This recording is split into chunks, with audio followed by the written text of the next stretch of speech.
Et restons dans le domaine de l'économie avec ce nouveau moyen de lever des fonds plus rapide et moins coûteux, la blockchain. Une loi en principauté offre dorénavant un cadre sécurisé aux entreprises désireuses de recourir à cette technologie. Une commission s'est réunie pour la première fois à ce sujet au ministère d'État.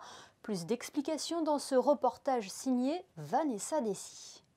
C'est une nouvelle économie qui repose sur le numérique. Les startups désireuses de recourir à la technologie de type blockchain se verront offrir un moyen de lever de fonds dans un cadre sécurisé. Une loi prévoit notamment des émissions de jetons sur tout le dispositif d'enregistrement numérique. Ce procédé est soumis à une autorisation administrative obligatoire délivrée par le ministre d'État sous forme d'un label. Ce label qui leur garantira quelque part que l'investissement est un investissement qui est propre, qui répond à un certain nombre de conditions, notamment à des luttes contre l'économie souterraine, qui respecte les dispositifs de lutte contre le blanchiment d'argent.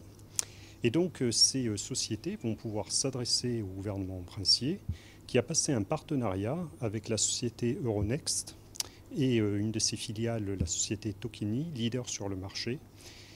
Et ces sociétés vont donc lever des fonds sur une plateforme sécurisée. Cette plateforme va garantir qu'un certain nombre de contrôles seront opérés sur la qualité des porteurs de projets, sur la qualité des investisseurs pour éviter que l'on se retrouve dans des dispositifs de blanchiment d'argent. L'ensemble de ce dispositif est particulièrement novateur car le gouvernement princier, à travers ce label, s'engage à sécuriser le système. Premièrement, je pense que c'est très important en termes d'image. Monaco se positionne comme un pays novateur, un pays véritablement axé sur l'innovation et les nouveaux modes de financement de cette innovation. Et puis en ma qualité de conseiller aux finances, j'ai aussi envie de vous répondre que nous y voyons des gisements de création d'emplois, de création de valeur, que ce soit au niveau de la TVA, de l'impôt sur les bénéfices un jour, mais peut-être plus important encore, de trouver des projets liés donc à ces nouvelles technologies qui sont en adéquation avec le positionnement du prince souverain en matière de développement durable.